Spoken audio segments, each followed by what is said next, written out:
proyectos productivos. Memoria histórica, conflicto. Género. Cultura y identidad. Reforma agraria. Medio ambiente. Derechos humanos. La Marca TV.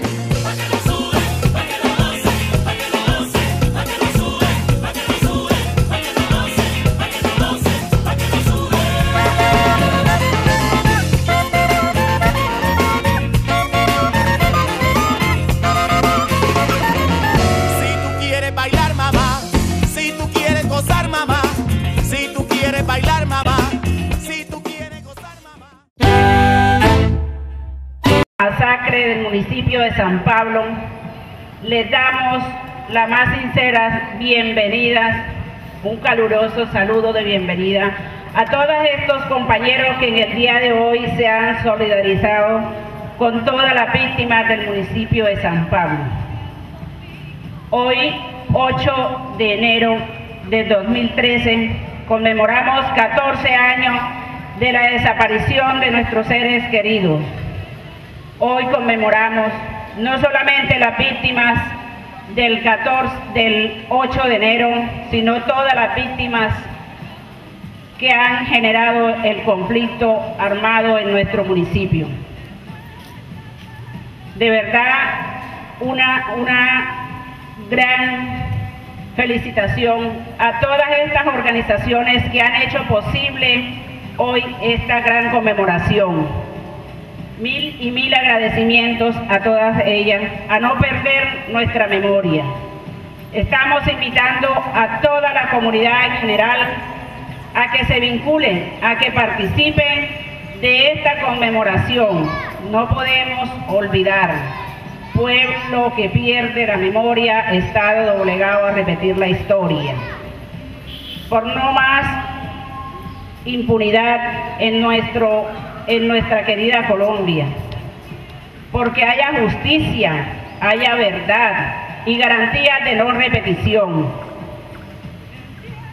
Un fraternal saludo a todas y todas. Le damos la apertura a esta gran conmemoración el día de hoy. Sean todos y todas bienvenidos. Gracias.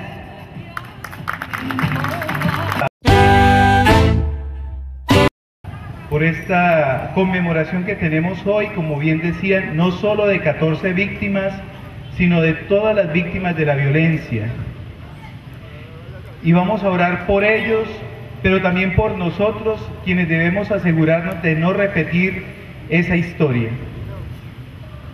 Dios Padre de la vida, hoy nos encontramos como pueblo sanpablero para conmemorar una serie de acontecimientos que nos llenan de dolor e indignación.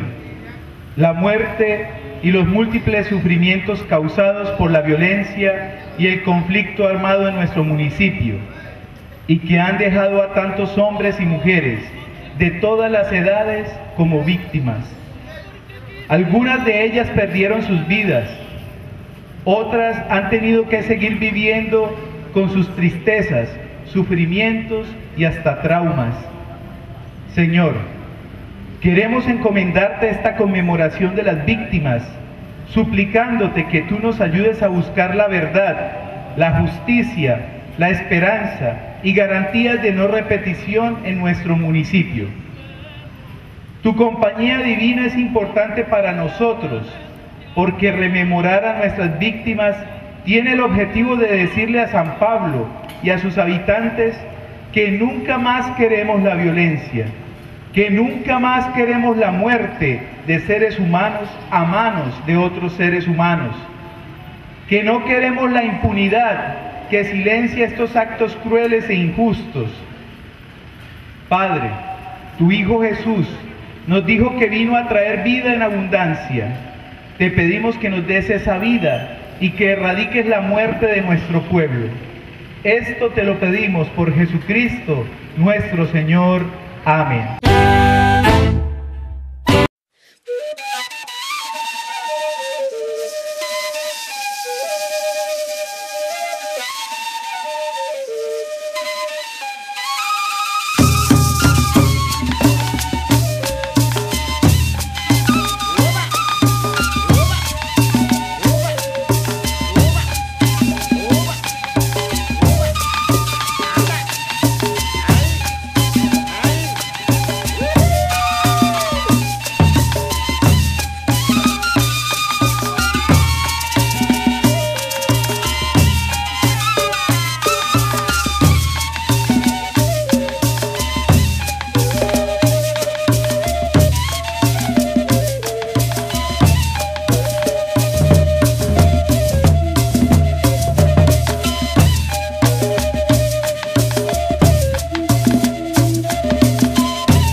Conmemoración de las víctimas del crimen de Estado de San Pablo Sur de Bolívar, asesinados y desaparecidos en la impunidad, el olvido y sin justicia.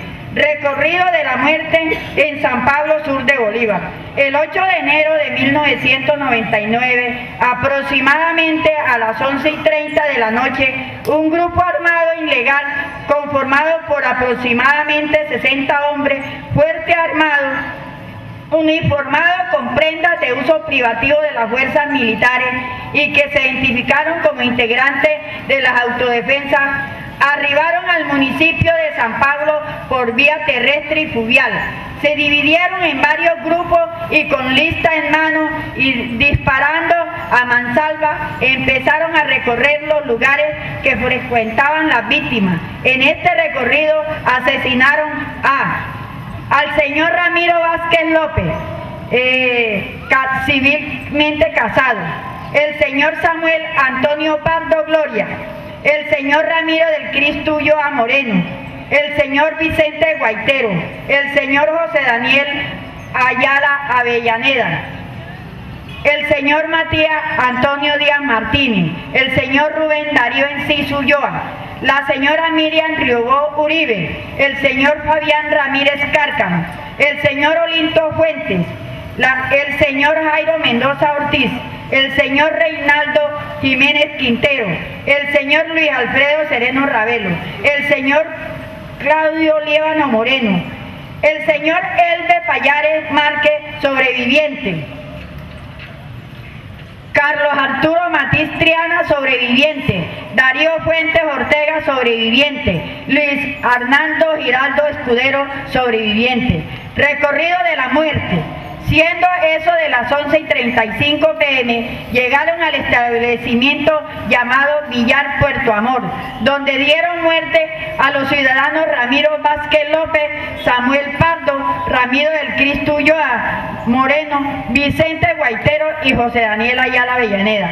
Continuando con su recorrido criminal, fueron a la Sodería El Paraíso, donde asesinaron a Matías Antonio Díaz Martínez, Rubén Darío Enciso Ulloa, Miriam Riobó, Antonio Díaz Martínez, Rubén Darío Enciso Ulloa, Miriam Riobó, Fabián Rodríguez Cárcamo, Olinto Fuentes y Jairo Mendoza Ortiz.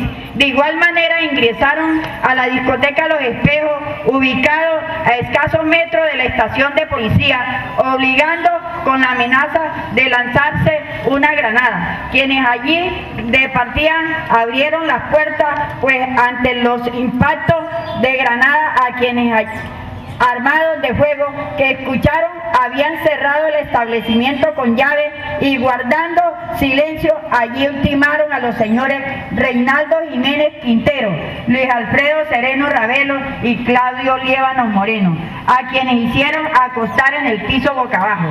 Durante los acontecimientos resultaron heridos con arma de fuego los señores Elmer Payares Márquez, Dairo Fuentes Ortega y Carlos Arturo Martínez Triana. Luego de registrarse los hechos, en horas de la madrugada, los hombres de la autodefensa abandonaron la población. sin verdad y sin justicia.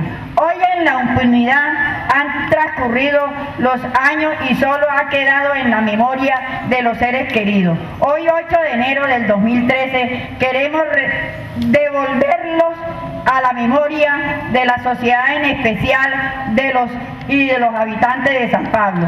Estos actos barbarie contra personas luchadoras, honestas, con una capacidad enorme de vivir en comunidad y trabajar por el desarrollo humano, es decir, fueron ciudadanos de bien, trabajadores, luchadores y luchadoras por la vida y el territorio. Sin embargo, los familiares y la comunidad en general, quienes somos las víctimas directas e indirectas, no hemos tenido paz en nuestros corazones, porque aún no hay justicia, y los actos violentos de amenaza por miedo de panfletos, los señalamientos, desapariciones forzadas y los asesinatos selectivos, el desplazamiento forzado, continúan en nuestro municipio San Pablo y el Magdalena Medio, víctimas de crímenes de Estado, San Pablo Sur de Bolívar. Muchas gracias. Elida Ayala, familiar de José Daniel Ayala, quien cayó en la masacre del 8 de enero de 1999. Mi familiar, él acababa de salir de la Universidad Autónoma de Medellín, ingeniero industrial, y estaba en busca de trabajo. Por ahí daba clase en el colegio cooperativo y en el colegio de Cantagallo. Era profesor de física y matemática. Tenía 3 hijos, o sea que dejó de 3 hijos, y tenía su mamá y todos sus hermanos. Él era soltero, o sea, independiente, y vivía con nosotros.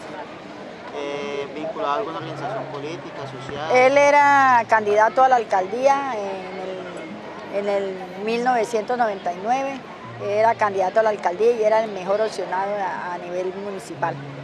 Tenía 3 hijos, o sea que dejó de 3 hijos, y tenía su mamá y todos sus hermanos. Él era soltero, o sea, independiente, y vivía con nosotros.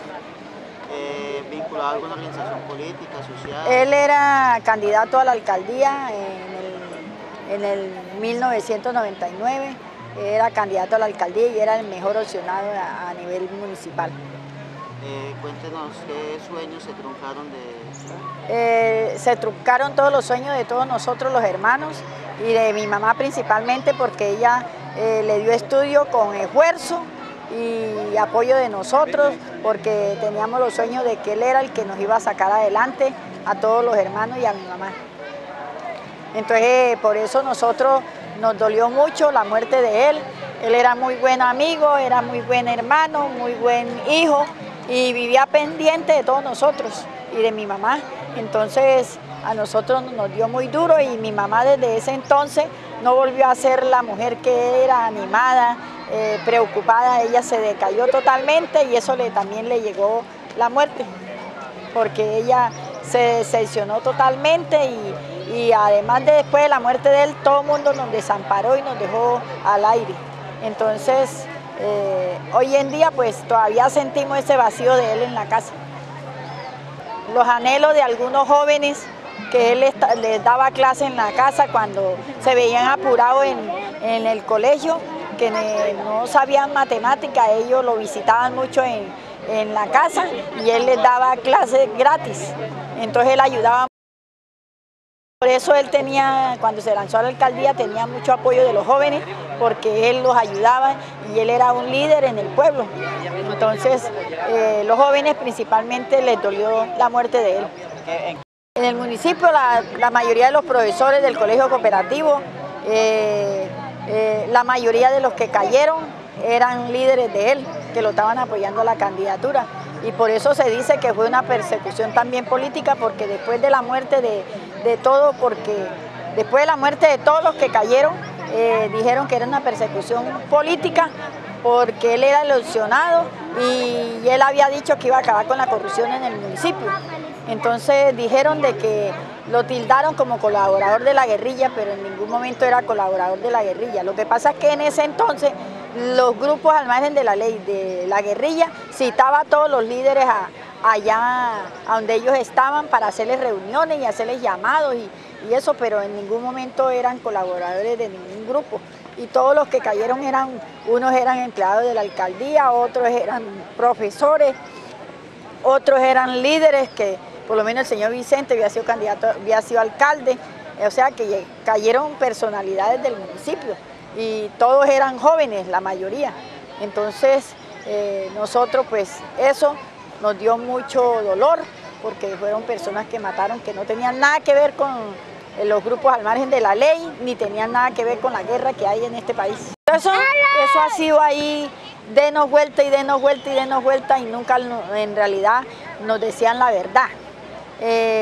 Acá en el pueblo hubieron 2 audiencias para que nos explicaran el por qué los habían matado y quiénes eran los que los habían matado. Entonces, en un momento dado, tuvimos la oportunidad de enfrentarnos frente a frente a Julián Bolívar y yo tuve el gran honor de entrevistarlo y preguntarle, porque él no los reconocía a todos, sino que reconocía solamente a 3, y yo le pasé la lista de los 14 y le dije que por favor reconociera las otras víctimas porque esas habían caído ese mismo día y que por qué él no las quería reconocer. Entonces en el último momento dijo que sí, que las reconocía y de ahí para acá reconoció las 14 víctimas. Dijo que le habían dado orden en represalia de una masacre que hubo de ellos por allá en Río Viejo, entonces que esa era la represalia y había caído aquí en San Pablo, que era una represalia y que además algunas personas los habían tildado de colaboradores de la guerrilla. Entonces yo le reproché eso y dije que no, porque esas personas supuestamente ellos traían una lista y dentro de los comentarios que habían en el pueblo no venían en la lista. Entonces ellos cogieron las personas a mansalva y mataron al que encontraron. Entonces en esos momentos se estaba cerrando ya la campaña política para ya hacer las elecciones y él esa noche salió a dar una vuelta y lo llamaron a tomarse una gaseosa en ese momento y se asentó ahí cuando a las 11:30 entraron los autodefensas a tomar represalia contra el pueblo porque decían que la mayoría del pueblo era guerrillero.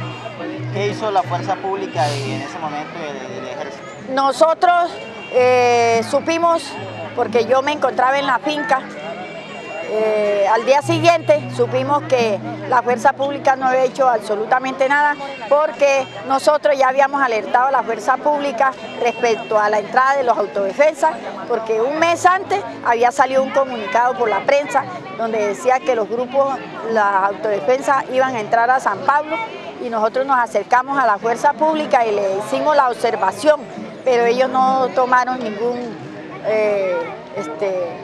ninguna como prepararse para esa entrada de esos autodefensas. Se hicieron los locos y cuando ellos se hicieron los locos, entraron, ellos no hicieron absolutamente nada y por comentarios de amigos de mi hermano y algunas personas dijeron que tanto los militares como el ejército, como la policía había estado de acuerdo y que habían participado dentro de la masacre y por eso también nosotros hicimos una denuncia a nivel de derechos humanos nacional e internacional. Y a mí por eso, porque yo fui la que tomé la vocería con todas las demás personas y casi también me masacran por eso. A mí me tocó inventarme miles de maromas para poder estar en los diferentes actos de los derechos humanos para que no me fueran a masacrar. Y a lo último me tocó dejar a un lado y dejar encargado a otras personas que nos colaboraran porque ya me tenían la vista para darme de baja, por decir, porque que yo los estaba denunciando a ellos, pero más que todo nosotros lo que denunciamos fue al Estado por no haber puesto atención a las llamadas de atención que nosotros le hicimos. Y todos los hechos sucedieron cercanos a la policía y había ejército en el pueblo. Entonces nosotros no nos entendemos por qué sucedió esto y hasta el momento pues el Estado nos ha tenido en total abandono.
papel de la ACBC en apoyo a las víctimas del paramilitarismo tiene que ver con un apoyo mutuo.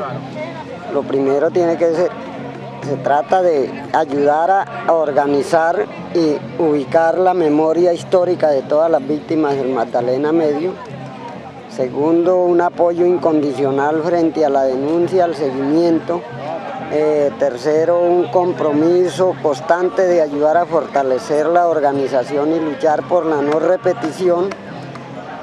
Cuarto, ayudar a que las comunidades en eventos como estos se pronuncien, que crezcan y se fortalezcan en aras a que las cosas en este país se hagan de la mejor manera, que el gobierno, las autoridades asuman el compromiso como tal de garantes frente a la reparación, la memoria, la no repetición, ni siquiera la famosa reparación económica que vienen planteando y que no se puede volver a mencionar el problema de las víctimas. Y en estos momentos para nosotros algo importante frente a este tema de víctimas es que en nuestro país se viene hablando de un proceso de paz entre los grupos insurgentes y el gobierno colombiano, que tiene un punto dentro de la agenda donde se plantea el tema de las víctimas,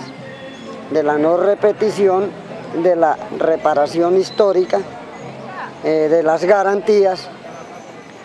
Nosotros necesitamos que estos procesos en cada uno de los municipios se fortalezcan, las comunidades se organicen, pero que no se reconozca solamente a las víctimas de los asesinatos, sino que se tenga en cuenta entonces a las víctimas del desplazamiento, a las víctimas de los familiares de desaparecidos, que se tenga en cuenta en este caso también las víctimas de falsos positivos por entes del Estado, y que recojamos todos estos elementos, los ajustemos a un solo paquete, a una propuesta de carácter nacional desde lo local, y estemos enviando al gobierno nacional a la mesa de diálogos, a ver si es posible que así alcancemos consolidar una propuesta de víctimas no dividida sino unificada, para garantizar que estos casos en nuestro país no se vuelvan a dar en el momento en que hayan acuerdos,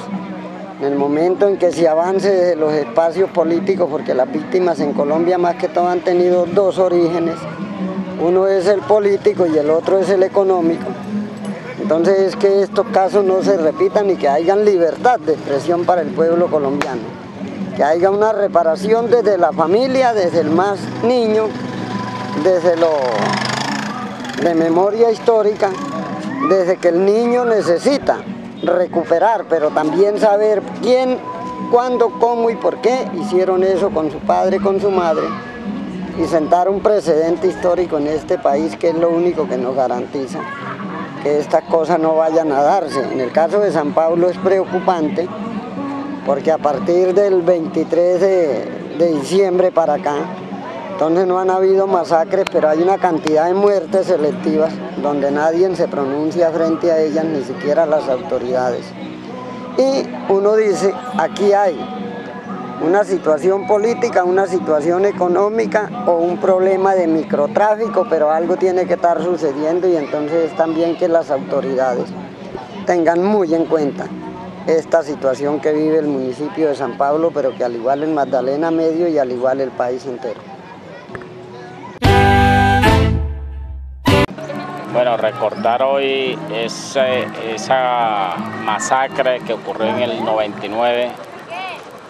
Me encontraba yo viviendo en el corregimiento de Agua Sucia y nos enteramos como a las 10 de la mañana, que era un sábado, y esperábamos, pues había comercio, estaba en su apogeo la coca, entonces el comercio pues los sábados era masivo, los compradores, y nos extrañamos porque ese sábado eran las 10 de la mañana y nos había entrado un carro, un vehículo transportando a la gente, y nos quedábamos pues todos en el caserío preguntando qué había pasado, hasta que entró un carro 10, 11 y nos informó que está en San Pablo en la noche anterior habían masacrado a 14 personas, hijos, hijas de aquí del municipio de San Pablo, personas trabajadoras, personas honestas, comerciantes, amas de casa, profesores, muchachos trabajadores, todos fueron masacrados vilmente. Bueno, Francisco, frente a esa situación, ¿hoy qué ocurre en el municipio de San Pablo? Hoy prácticamente estamos viviendo situaciones también muy dolorosas. Desde el 25 de diciembre, 26 de diciembre del año anterior se ha venido presentando una serie de asesinatos aquí en el municipio y que también pues está trayendo mucho dolor a familias aquí. Creemos que bueno, estas muertes están producidas por los grupos, por las bandas criminales que llaman hoy, pero son grupos de paramilitares que tienen al municipio dominado. ¿Cuál es la reacción de la fuerza pública frente a la alcaldía municipal frente al accionar de los selectivos? Todo está en una completa impunidad, en un completo invisibilidad de lo que está sucediendo. Lo que se dice es que como los muertos, algunos pues son personas viciosas, son personas que entre comillas no merecen vivir, entonces lo que hacen es limpieza social. Entonces eso es lo que está sucediendo aquí en San Pablo, pero han matado mucha gente inocente y siguen pues desplazando a la gente, siguen intimidando a la población con panfletos, desapariciones. Todos estos hechos de violencia se siguen dando actualmente en el municipio y las autoridades nunca dan respuesta de quiénes son los autores. Nadie sabe nada, nadie ve nada y se sigue en una completa impunidad. No, nada, no hay captura, no hay identificadas personas autoras, no hay absolutamente nada. Nadie ve nada, nadie vio nada. Y el último crimen que ocurrió el 30 de diciembre fue a escasos metros de la estación de policía, donde dicen que habían hasta policías ahí cerca de donde hubo el hecho y nada. Muchas gracias por acompañarnos. Los esperamos la próxima semana.